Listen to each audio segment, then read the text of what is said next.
Here is the news at noon. First, the highlights. Lagos State government warns fuel service stations against causing traffic gridlock. Nigerian Navy rescues 250 persons after boat capsized in River State. On the foreign scene, protesters take over academic building after defying deadline in Columbia University over Gaza war. And in sports, Enugu to host Nigeria National League Super 8 Championship playoff. And now the details. I am Dele Agadumo. The Lagos State government has advised operators of fuel stations to be orderly by ensuring that their patrons do not constitute any clog to the free flow of traffic, while noting that violators will be sanctioned for non-compliance. State Ministry of Transportation in a statement said fuel stations that have failed to dispense in the metropolis should ensure that the queue of vehicles waiting to obtain supplies do not obstruct the free flow of traffic. While noting that the state's law enforcement officers are on surveillance to enforce compliance, the ministry said it will continue to monitor the traffic situation, calling on the general public to report fuel stations disrupting movement through its hotlines 0902 0004 000 or 0902 0009 000. In response to the escalating challenges posed by fire incidents in the state, Lagos State Ministry of Special Duties and Intergovernmental Relations has announced plans for the inaugural Lagos International Fire Safety Conference. Commissioner, Special Duties and Intergovernmental Relations, Benga Oyeride, said the event, organized in collaboration with key stakeholders, will convene under the theme Stakeholders Collaboration, a panacea to incessant fire disasters in Lagos. Oyeride also said under the visionary leadership of Governor Babajide Sanwo-Olu, the Lagos State government remains steadfast in its commitment to prevention and preparedness of fire incidents. According to him, through sustained investment and logistical support, the government has empowered agencies like the Lagos State Fire and Rescue Service to enhance their capacity for swift and effective response to emergencies. The Commissioner noted that with a focus on cutting-edge technologies, best practices in fire safety, the disaster risk reduction, the Fire Conference will feature expert-led workshops, technical seminars and exhibitions. The National Security Advisor, Nuhu Ribadi, has announced that social media has become a priority and issue of national security. Ribadi stated this in Abuja at a meeting with spokespersons of organizations under the umbrella of Strategic Communication Interagency Policy Committee. According to the NSA, negative use of social media constituted both local and global threats. Ribadu directed media managers in the defense, security and response agencies to change their approach to engaging with the public and countering disinformation from enemies of the country. He promised to ensure that government communication aligned with President Bola Tinubu's vision and directives, and the messages were well coordinated and in line with national security objectives and values. Now to the rest of the stories. Tragedy has been averted in River State after 250 persons on board a capsized passenger boat were rescued by naval personnel.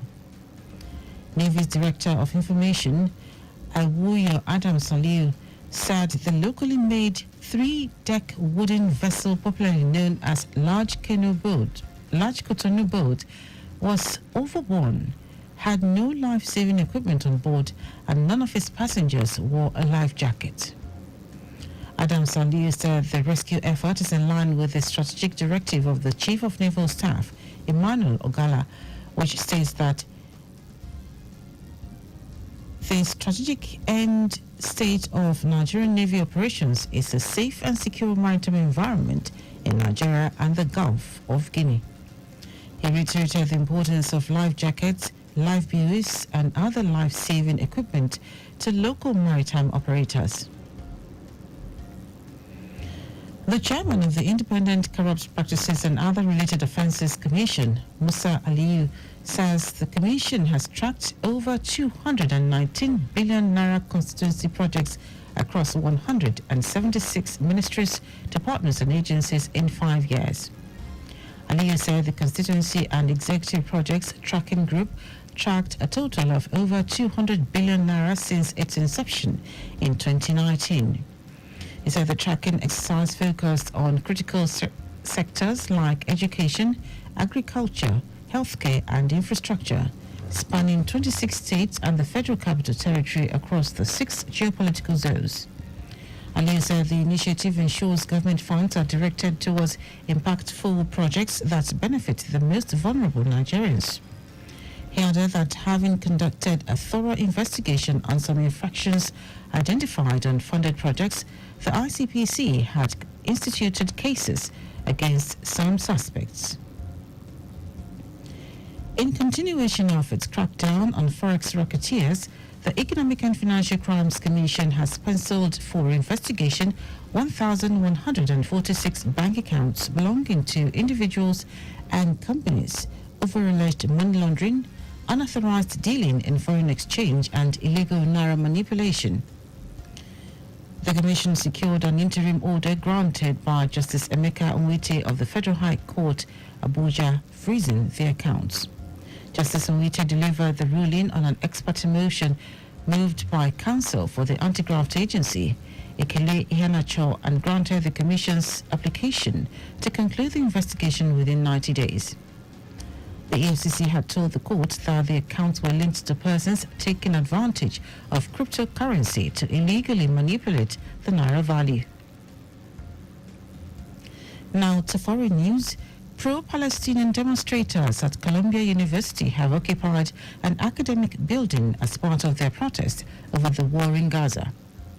Dozens of activists seized Hamilton Hall early hours of today and barricaded themselves inside. The university and police are yet to comment. Columbia earlier began suspending students involved in a 2-week encampment who defied a deadline to disperse.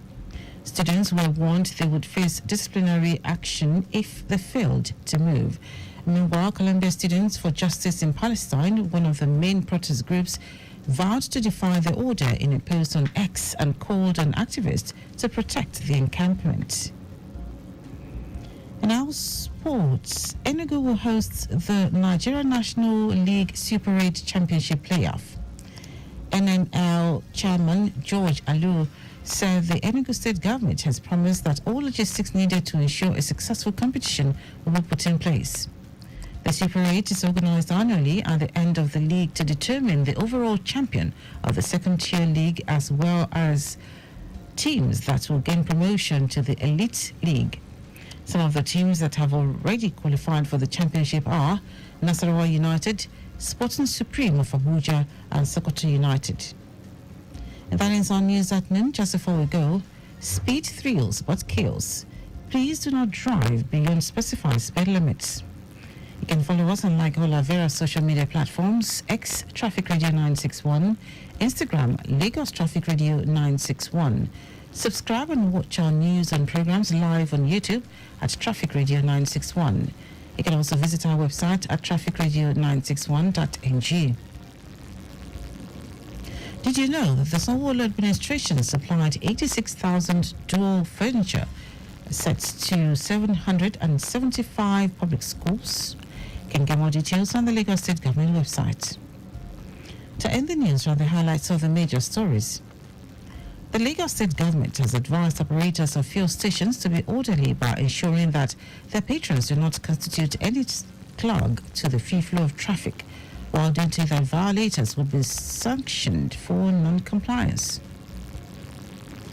Tragedy has been averted in Rivers State after 250 persons on board a capsized passenger boat were rescued by naval personnel.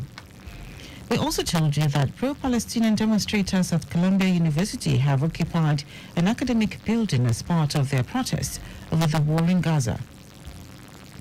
And in sports, Enugu will host the Nigeria National League Super 8 Championship playoff. For contact with the newsroom, send a message to info@trafficradio961.ng. That is news broadcast compiled by Zainab Adibeshi. I'm Dele